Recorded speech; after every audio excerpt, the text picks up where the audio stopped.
It is 2004.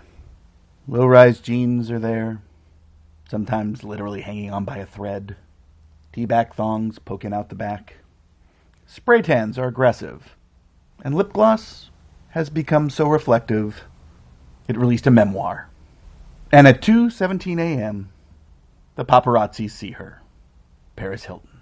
She's got a velour tracksuit, a tiny dog peeking out of a purse, oversized sunglasses that some reason she's wearing at 2 a.m. And on her head, a foam trucker hat that says, in a script so ridiculous, you can actually read it, Von Dutch. Today we're looking at fashion as it relates to our whole concept, because Von Dutch, yeah, that was trashy. To start talking about Von Dutch, you gotta talk about the dude, Von Dutch. Kenneth Robert Howard, better known as Kenny Howard. And he was the original Von Dutch, though that's also sort of a misnomer. He had a bunch of nicknames. Joe Lunchbox, for example. And he was given the nickname Dutch because, and I quote, he was stubborn as a Dutchman. Go figure. I never pictured the Dutch as a particularly stubborn people. The whole thing about Von Dutch was that he was not just a tinkerer, he was an experiencer. As a kid, he had been a runner and had been really fast, but he was an artistic soul. And he did metalworking and gunsmithing and all this sort of stuff, but really, when he came to the idea of auto painting, in particular pinstriping, in the 1950s, really the whole customization of cars thing, he became a massive figure in that field. To this day, people reference the type of work he does. He was one of the founders of custom culture. And he very famously painted this sort of pearlescent red on Marilyn Monroe's car. It was candy apple red. And that was sort of the start of that whole look. There is an LA car look, even beyond custom cars, actually to just general cars people drive. And candy apple red is one of those markers. Now, Von Dutch did a whole bunch of stuff in the arts world. He actually made props for Hollywood films, including, it's noted, a cut-down Winchester rifle that was made for the series Wanted Dead or Alive. I've seen claims that he also made guns for science fiction films. I don't have any proof of that. But he was best known as a pinstriper. And he did, by hand, 2 perfectly parallel pinstripes along the length of the blue velvet Pontiac Sunfire in 1979. It is an absolutely beautiful car. And the work that he did by hand was insane. Now, of course, someone like Von Dutch is gonna be a drunk. You just don't have any other way around it. And of course, that led him to have liver problems, and he died in 1992. This is where it gets interesting. When he died, he had left all of his stuff to others. He didn't actually give anything to his kids. So they did something interesting. They created a clothing company. And eventually they sold the rights to that clothing company to Michael Castle and Robert Vaughn. And they decided they were going to make a big company out of this whole thing. And guess what?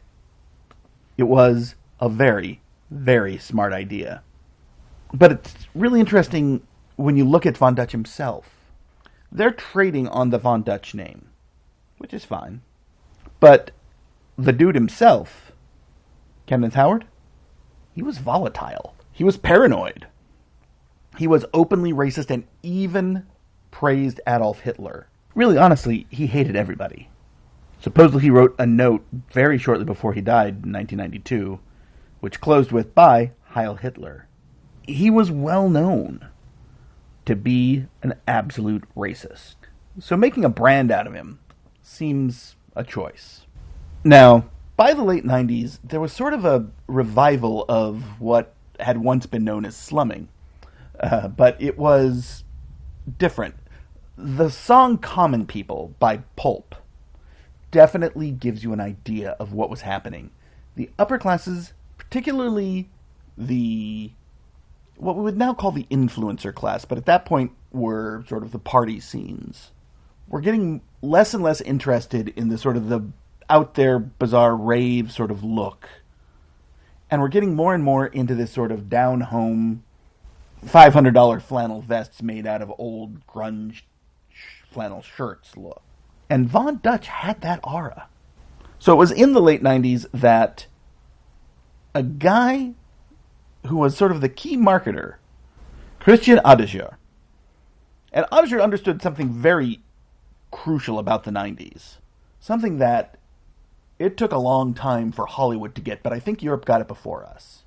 And that is the paparazzi were more effective than an advertising agency at getting across an idea. And he did the smartest thing you can do. Gave away hats to people like Paris Hilton, Britney Spears, Christina Aguilera. The people who would be photographed wearing their hats. And Von Dutch pretty much instantly got recognized. And it wasn't just hats. It was in patches that were on mechanics shirts, another popular thing, overalls, pants, everything. But it wasn't selling an idea of what Von Dutch was selling a connection to an idea, which was an idea of an idea of an idea. Because Von Dutch had put it together, the name Von Dutch, because it had sort of this faux, worldly, aristocratic thing going, even though he was a down-home guy. And now it's being brought back to the closest thing America has as an aristocracy. It's a brand that is referencing a faux high class for the high class and charging you a high class price. Trucker hat for $100. In a way, it was making things like Urban Outfitters relevant. And at that point, it really was. And the aesthetic was perfect with, Juicy Couture, velour tracksuits, Ed Hardy stuff, tattoo graphics, all of that. It was hyper visible. And it was the logo. It was never subtle. The trucker hat had the name blazoned across it. The mechanic shirt had the patch right on the chest. It was performative. At the same time, what we're seeing is an idea of celebrity being able to be that sort of slummy, for lack of a better word. I know there's a better word, but I don't know what it is. And in the early 2000s, it was huge. The biggest performer in that space, though, had to be Ashton Kutcher. He made a huge deal out of it. And he probably hung on longer than most. He went through, when he did Jobs, he went through a phase where he sort of cleaned up himself. I will also say that Ashton Kutcher was great in Jobs for a period, the early period where he was playing Steve Jobs, a period where I first met Steve Jobs. He did an excellent job. It was like looking at Jobs. Later, not so much. But what happened was, as often happens, there are disputes, ownership disputes, rights disputes. Of course, we saw knockoffs, including straight-out knockoffs. People doing Von Dutch in factories in China, Thailand, Indonesia, importing them and selling them as the real thing, as knockoffs. Knockoff culture will always be there. Even when it's a knockoff of a fake low-class, high-class, low-class thing. Go figure. Hot Topic had a lot to do with that. But what happened was, Christian Audigier left. And he went to, of course, Ed Hardy and really got them into their position. But Von Dutch was a marketing concept, and it had lost the best marketer they had. And by 2006-07, you really didn't have to have it anymore if you were a celebrity.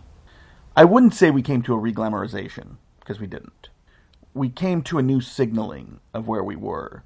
And, you saw sort of a rise of a new level and type of star, particularly by 2010, when you were seeing people like Emma Stone, who would not sort of fall into that sort of Paris Hilton, Britney Spears sort of vein, even though in a way they kind of do. What really killed it, honestly, is the Great Recession. When you're paying $70 for a foam hat, if your entire net worth has dropped 80%, you're not going to go in for it so much. And it was gone. At this time also, and I think this was a part of what brought it down in sort of idea, was that it was the whole original Kenneth Howard extremist point of view came out really big. I seem to remember something like Inside Edition doing a piece on it and making it huge. What's interesting is we saw a sort of a comeback in the 2020, 2021, early 2022 thing, where they tried to get Von Dutch back into the sort of the subconscious of America. Von Dutch Kenneth had actually come up with the flying eyeball logo, which is all over LA history if you look sort of through it since the 1960s.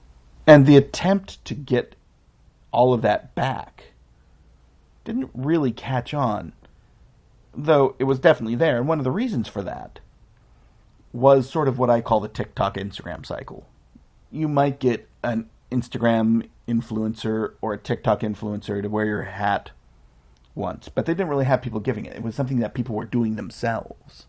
So even though you're getting sort of moments where they're popping up and, oh, hey, that's cool, it doesn't really come back.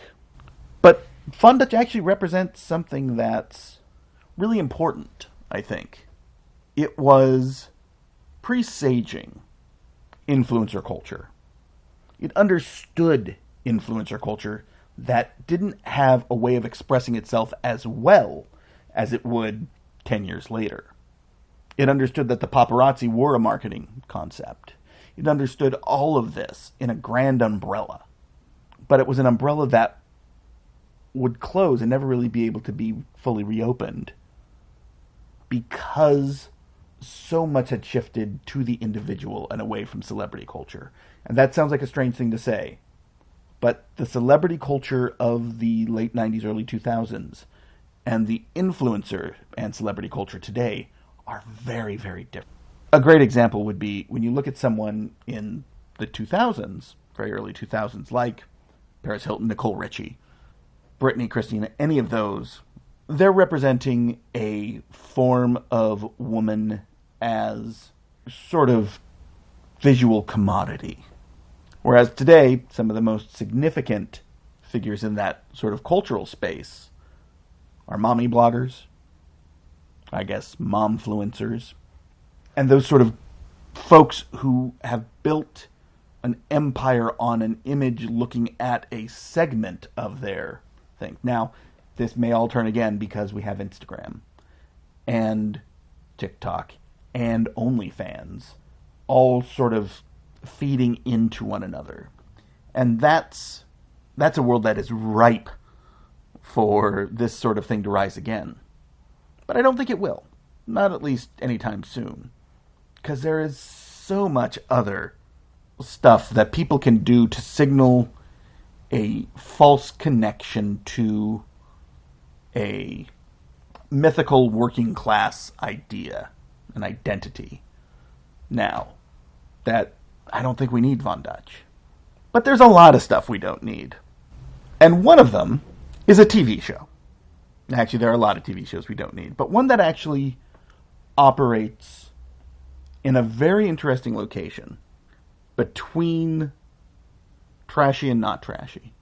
Between legitimately sincere and absolutely ironic. Was the show that brought us the Fox network, and a couple of the most impressive characters of the 1990s. That's right, next time we're looking at Married with Children. So I hope you stay tuned. Thanks for listening to Trashy. I'm Chris Garcia. Stay tuned, we'll be back in probably a week. And just remember, if you hate yourself for loving it, the odds are it's trashy.